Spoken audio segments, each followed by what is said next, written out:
Hi guys, Marcus, Low Budget Wisdom. Nobody actually knows you. So, isn't that also right to say that nobody's advice can be taken too seriously? Because their advice, they are saying those advice, they're giving you those advice, and they're coming from a perspective of their own lived experiences. And so, if someone says that you're too quiet and you should do more public speaking. You are too quiet, you should speak up more, be more social. Why are you so quiet? That cannot be directed onto you 100%. It has to be coming from their own personal experiences, right?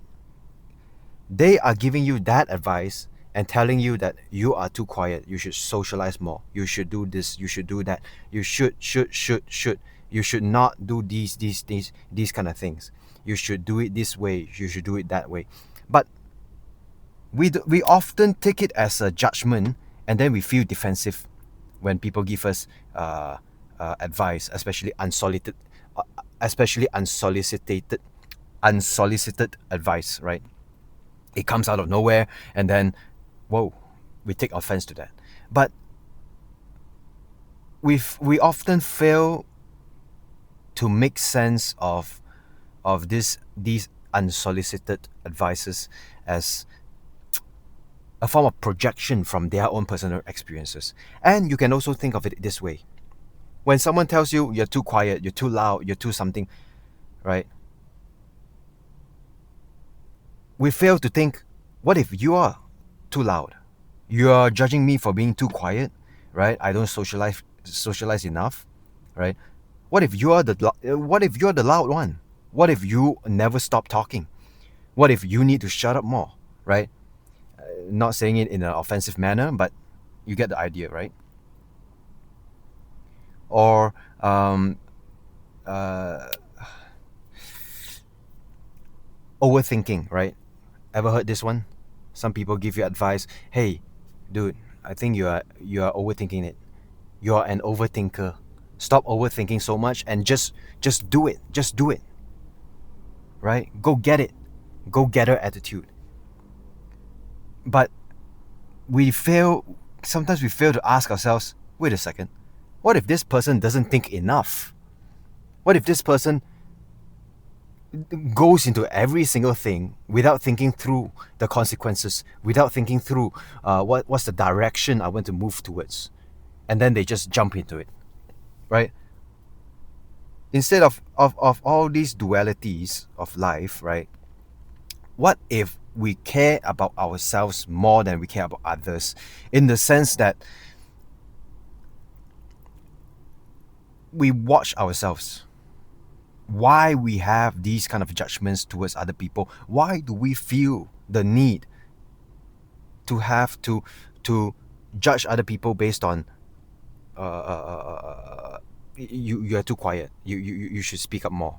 Why do I have these kind of judgments, whether I say it aloud or not, or whether I think about it myself silently in my head, right? Any judgment whatsoever, for that matter, any judgment at all that we have for other people or other people have of us, is merely a projection from the judge, from the person who judges. It is a projection, some form or somehow or some rather somehow or what.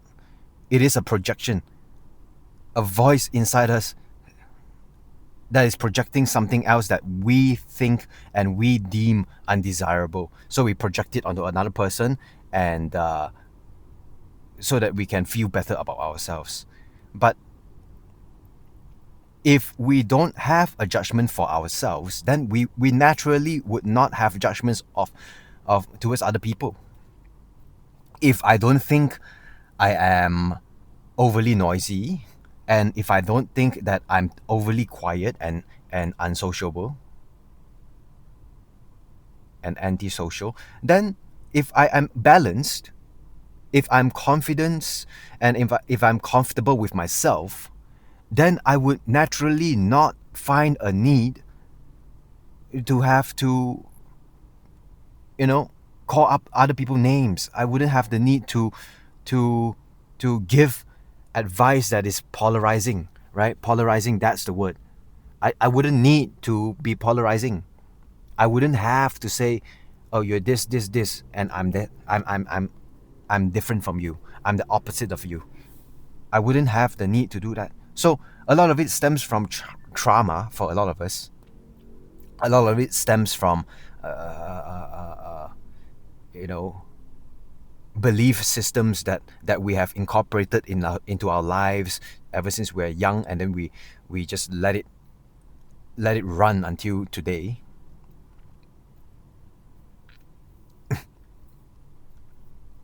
And so, if every single person in the world would just take some time to do some self-reflection, think about your thinking, think about the whys, the why of me doing certain things. Is it a projection? Is it some, unhealed belief systems? Is it from a fractured mind? Is it coming from a balanced perspective? Am I giving advice in a polarized manner? Am I affected by someone else, you know, giving a comment about me? Am I being affected? And if so, if I am affected by their polarized advice or their polarized judgment or comment, where do I feel the lack? Why do I feel the lack? Why do I get hurt from their polarizing comment? Is it because I also have this kind of wounding? Is it because I also have this kind of trauma?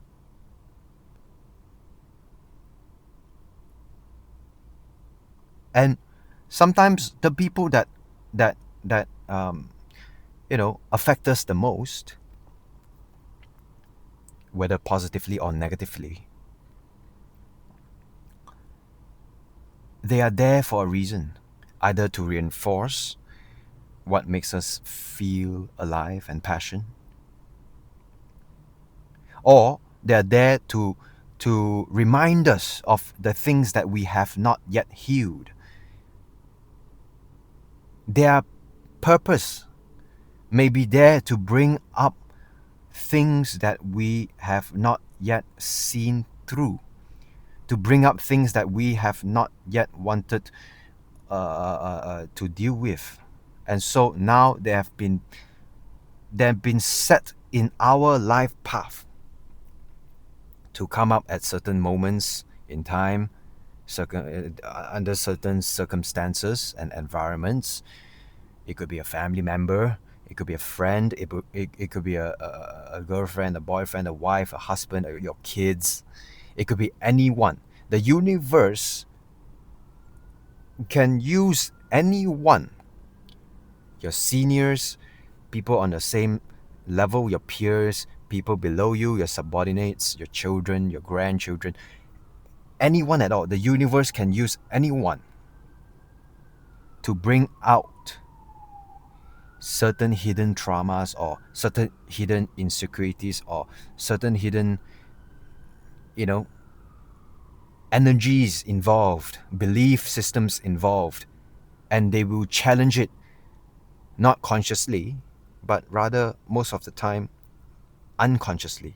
They would do it automatically when the time is right for you to, hey, the universe is nudging you a bit. Hey, dude, you gotta look at this thing.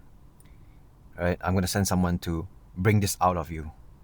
And the universe won't send these kind of people or experiences if you are not ready. The reason why you're facing these things is because you are ready. It may feel at the moment that you may not be ready and it's really uncomfortable, but with time, Give it some time. With time, excuse me, with time, it gets better. With time, you realize, wow, I've been through this.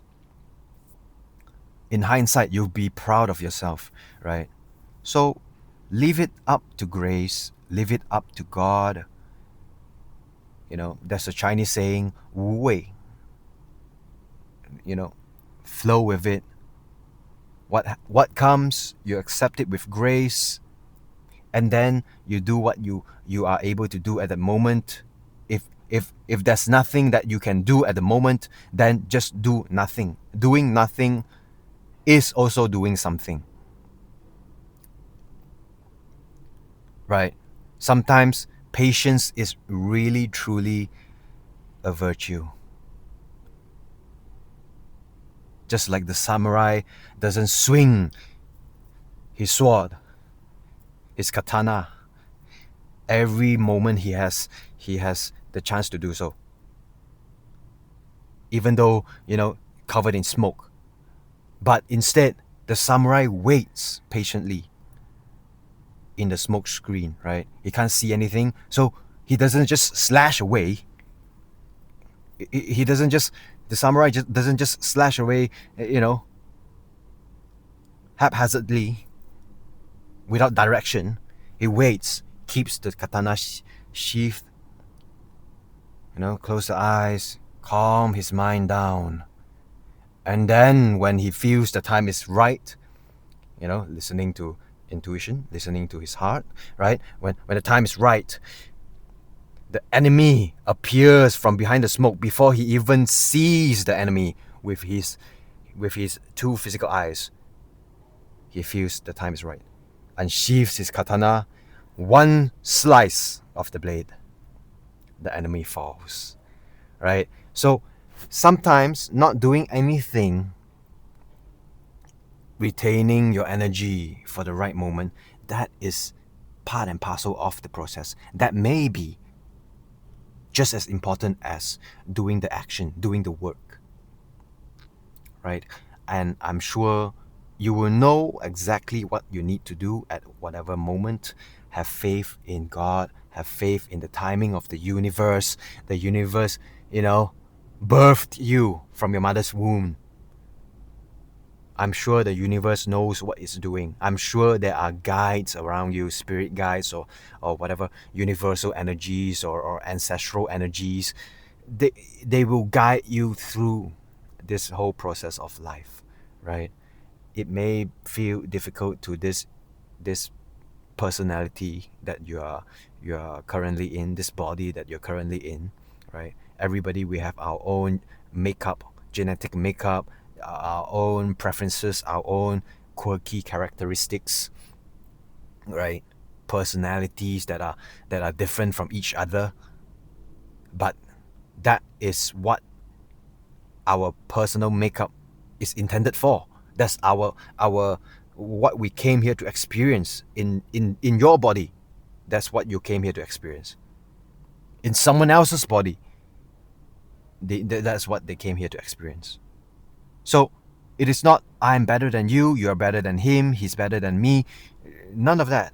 It is based on, and also this is a very, very what I myself think a very faulty belief system, right?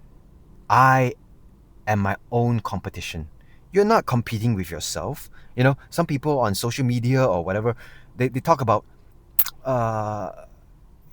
your opponent, your competitor is not outside of you. Your competitor is you. I believe this is very faulty. Your body is working with you, for you, by you, to give you the ultimate experience of living a human life, right? You're not competing with your body. You're not competing with whatever is within you. Okay, let's reframe this in a more, positive manner, in a more truthful manner. You are competing with your egotistical self, your ego self, the shadow, some people call it, the devil, right? the shadow aspect, the ego aspect of yourself. And the ego aspect will always try to put in lies, will always try to, derail you from whatever. That is the ego. You are competing with the ego. You're not competing with yourself. You As a matter of fact, the ego is part and parcel of yourself, right? You have your higher self, right? The God self. You have your ego self, the lower self. But without the ego, the higher self would not exist, right?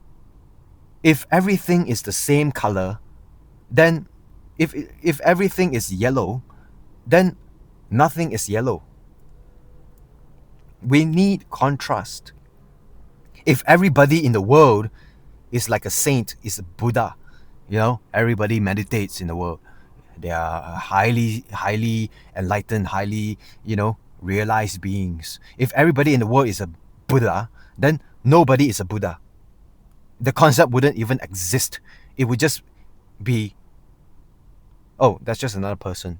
It's just like me. You get what I mean? If everyone in the world is a billionaire, then nobody is a billionaire. So without the ego, we cannot go back and realize that we have a higher self, a God self, a Godhead that guides us through this experience in life. Okay, that's all for today's video. I hope you got something from it, and I will see you guys in the next one. Ciao.